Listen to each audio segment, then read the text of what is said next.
It's been almost a week since we last heard any word that we might soon be going home, and I'm starting to get twitchy. To die now with the Huns so close to being defeated would be truly tragic. Today's mission to bomb a bridge at Saarbrücken is our next step in forcing an armistice. Beyond that, our Meuse-Argonne blitz is around the corner, and none of us can rest with all the apprehension.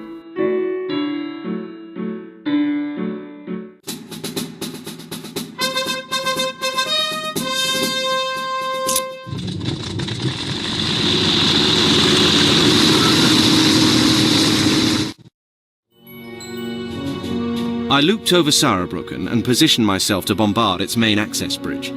The German war fund was still paying for anti-aircraft guns, though the money was going for naught.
Holy Joe tearfully blessed the five of us preparing to patrol the Meuse this morning. Then he told us he is leaving Rheims. Not only is his ulcer tearing his insides apart, his input is needed by the peace negotiators who will be visiting him in the hospital. Thought we'd see the war end together. I'll never forget this dear man of God.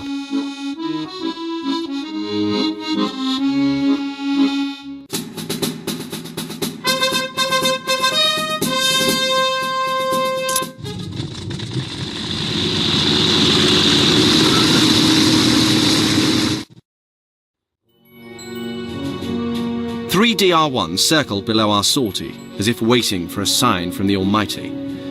Holy Joe had left us with his faith, and the best way we could thank him was to win in battle.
French, British and American aero squadrons have now totally linked forces to send the Kaiser a unified message.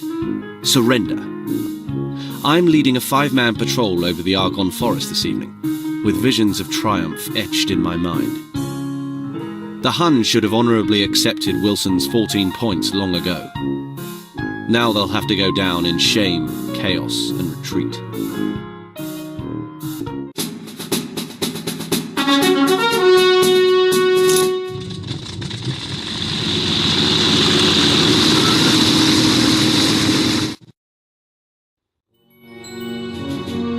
With so many Allied planes now dotting the reclaimed skies of the continent, we were but a tile in a mosaic.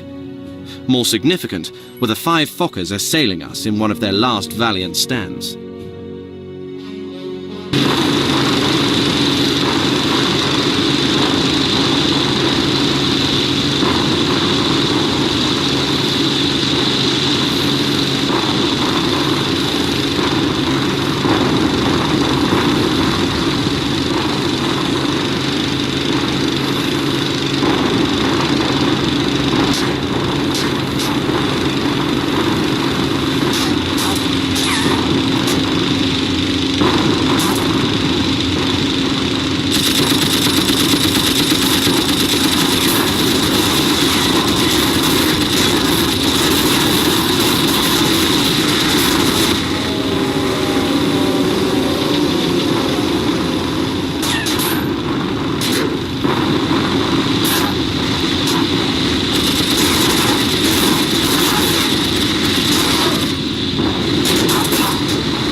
Bulgaria has surrendered.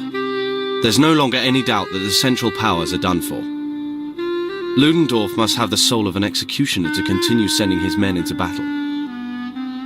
We're off to bomb the Mézières depot to encourage their withdrawal.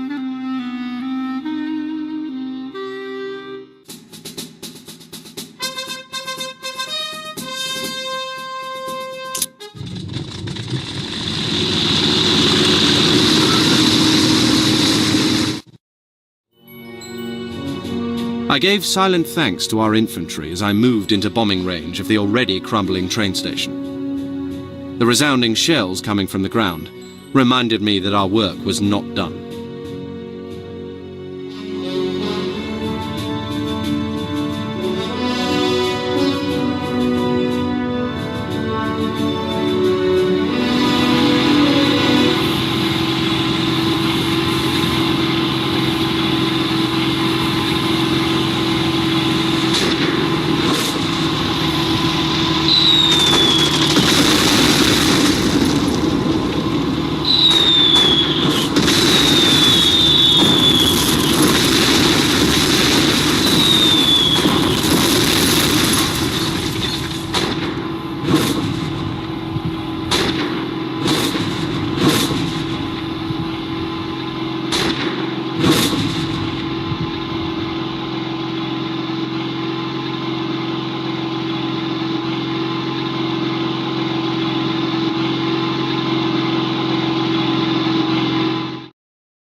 Stars and Stripes now arrive regularly at Rheims with nothing but good news. Read a great story yesterday about how the Allied capture of St. Quentin has given the Hindenburg line a good swift kick in the backside. Looking to make some news of our own, the four of us on the mid-morning patrol are flying to Hirson to claim the rest of that sector's skies.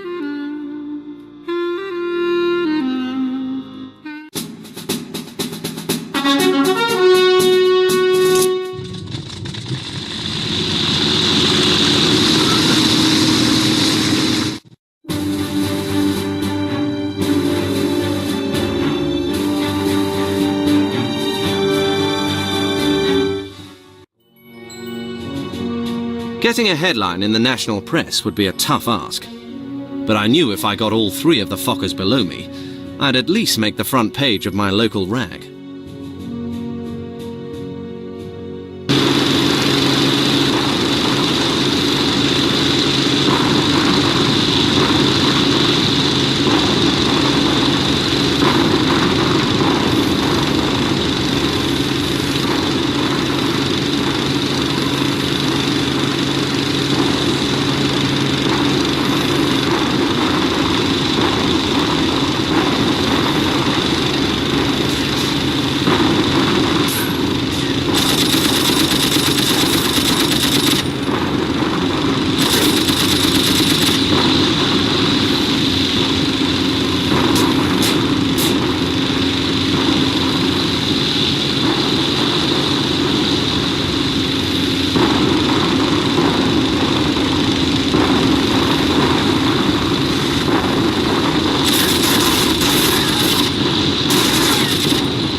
Desertions abound in the once noble Luftstreitkräfte. Mutiny is the only sane alternative for those in the Hun infantry who want to live past the next few weeks. Farah read our orders to bomb the All-Noir train station over Otis's Eggs Benedict this morning. While my appetite was somewhat upset by the idea of wreaking further havoc across the line, breakfast was too good not to finish.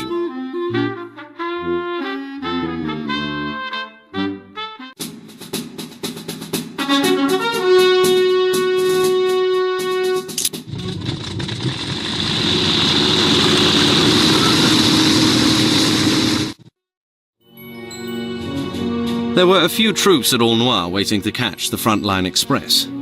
Soon the soldiers would have a good excuse for not going anywhere.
Since enemy planes are supposedly a minimal supply, Marshal Foch has requested that all air squadrons worry less about patrolling and more about ground targeting.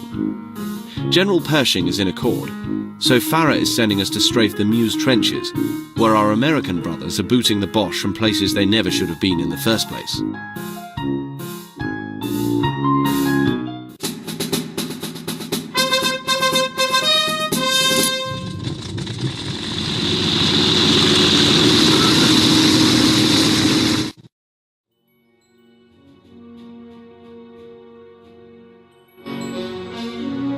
Couldn't blame the Hun reserves for running at will as we blasted the soggy banks of the Meuse.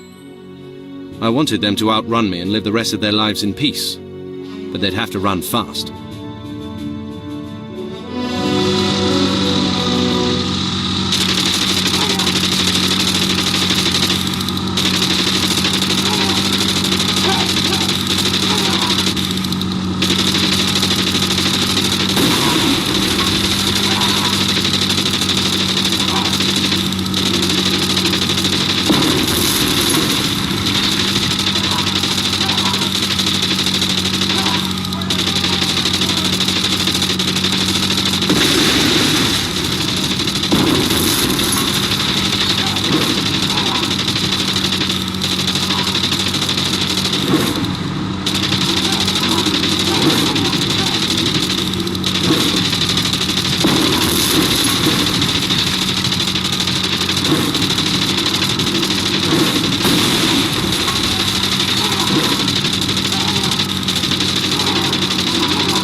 Otis couldn't be happier. He received a splendid letter from his daughter saying she's getting married. Since Wilson has announced discussions of an armistice with Germany's Prince Max, she'll wait until dear old Dad comes home for the big event. The four of us on patrol to Marsh promised to do some fancy aerobatics to celebrate Otis's glad tidings. Farah wishes we'd be more careful.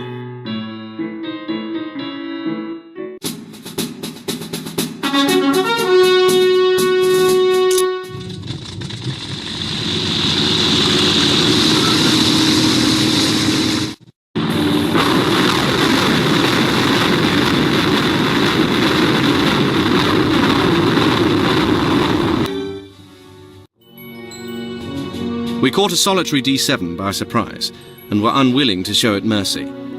We'd pledged to bring Otis a trophy from our day's work, and this Hun's propeller was the best we could do.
In celebration of his daughter's nuptials, Otis outdid himself last night. What he prepared was better than any meal I've ever had. Escargot, pâté de foie gras, and beef bourguignon all in one sitting. I was so full this morning I could barely move, let alone pack my plane to bomb the Bitburg aerodrome. War has never been better.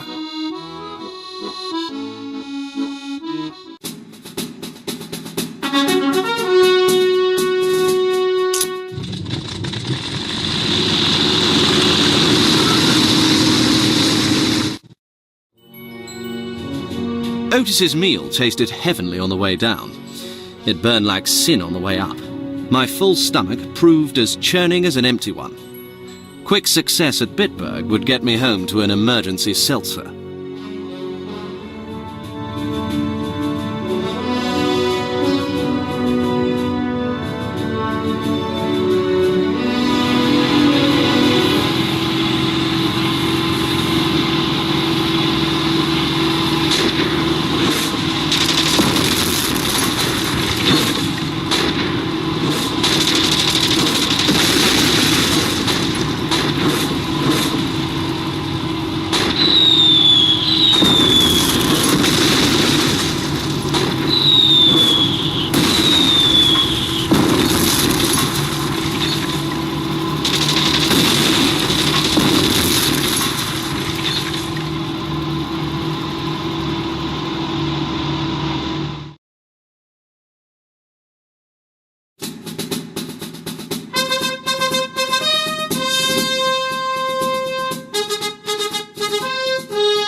Today's balloon-busting sortie to Verdun brings the infernal trenches to mind.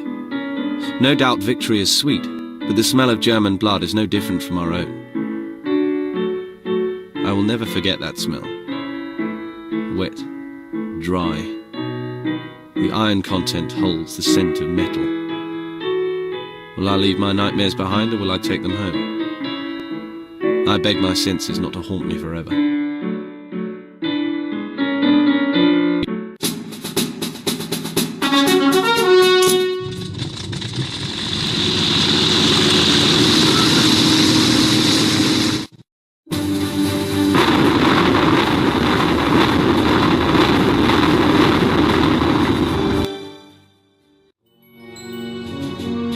Attacked by 6 D2s, my pal and I were amazed Fritz still had the air power to defend an obsolete balloon. The German Imperial Air Service refused to roll over until the final papers were signed.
Wonder what a man like Farah will do after the war.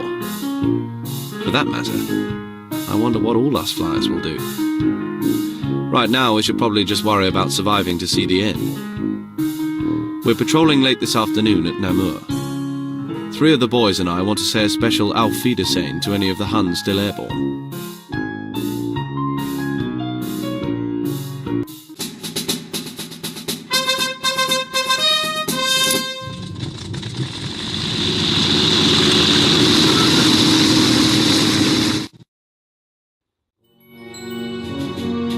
Though down to their last straw, the Huns were throwing everything they had left at us.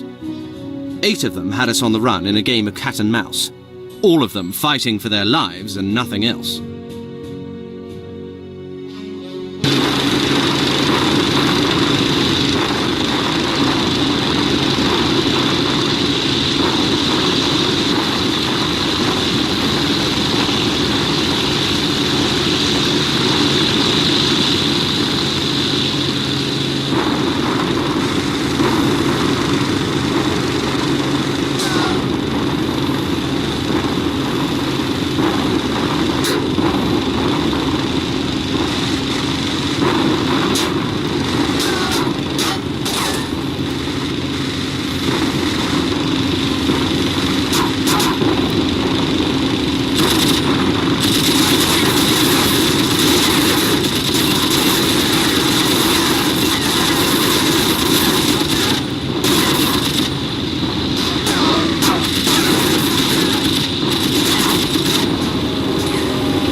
Turkey has called it quits. That's 2 down, 2 to go.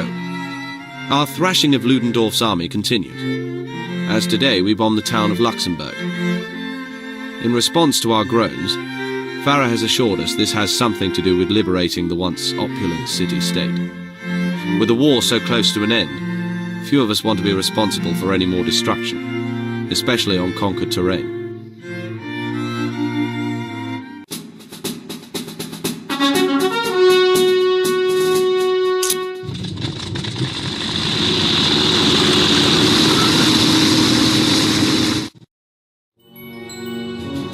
I couldn't believe that a place as beautiful as Luxembourg could still be harbouring so much evil.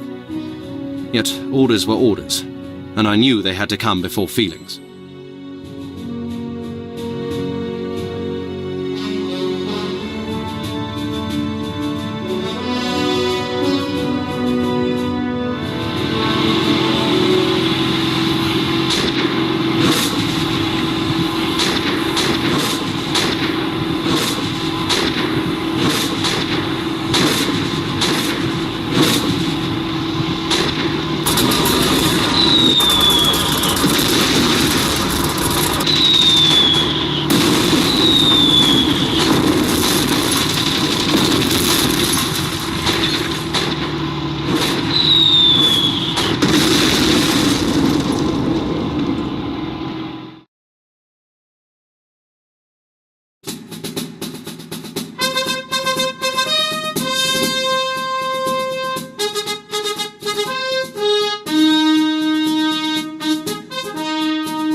Austria's surrender is not the only big news of the week. For his loyal service,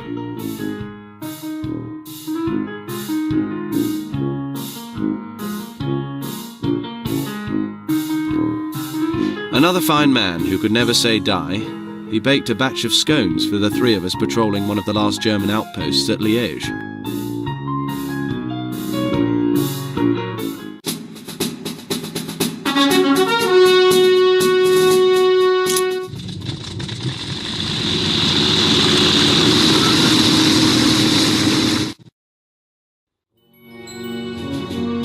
Twin triplanes, perhaps the last vestige of the flying circus, were rising below us like lords of the sun. Though they'd long since become knights without a king, they were symbols that chivalry had endured even the most somber consequences of war.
Colonel Charles Farrer, VC. What can I say? It's almost certain he'll make general. He led the 56th from day one and will probably remain in service to the Air Corps until he's forced to retire with a bat. There was a tinge of sorrow in his eyes as he read our orders to bomb a train at Metz. I suppose what he'd like to be said about him is that he led his men well. That may be the greatest understatement of the war.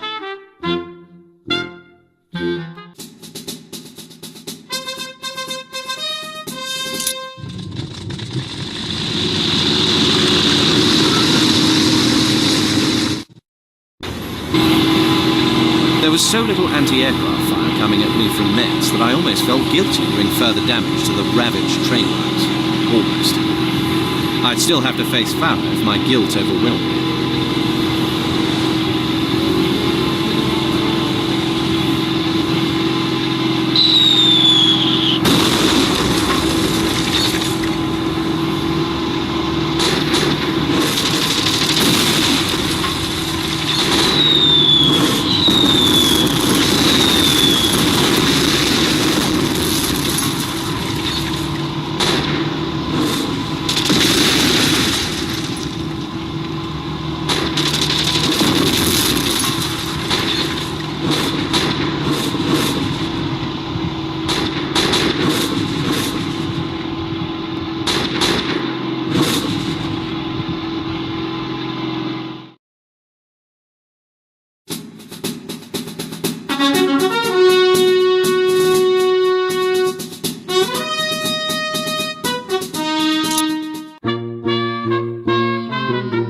Everything I'm seeing, everything I'm hearing tells me an armistice is near.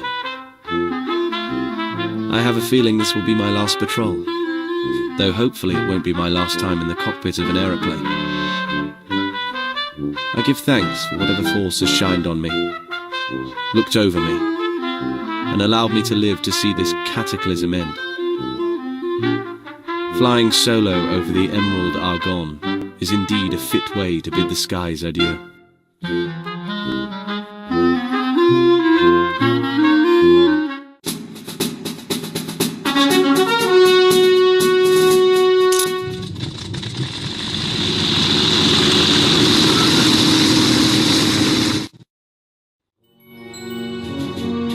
I waved to the single approaching Fokker, partly in greeting, partly to say goodbye. There probably wasn't a reason to risk our lives, yet what better way could we say farewell than with one final man-to-man dogfight?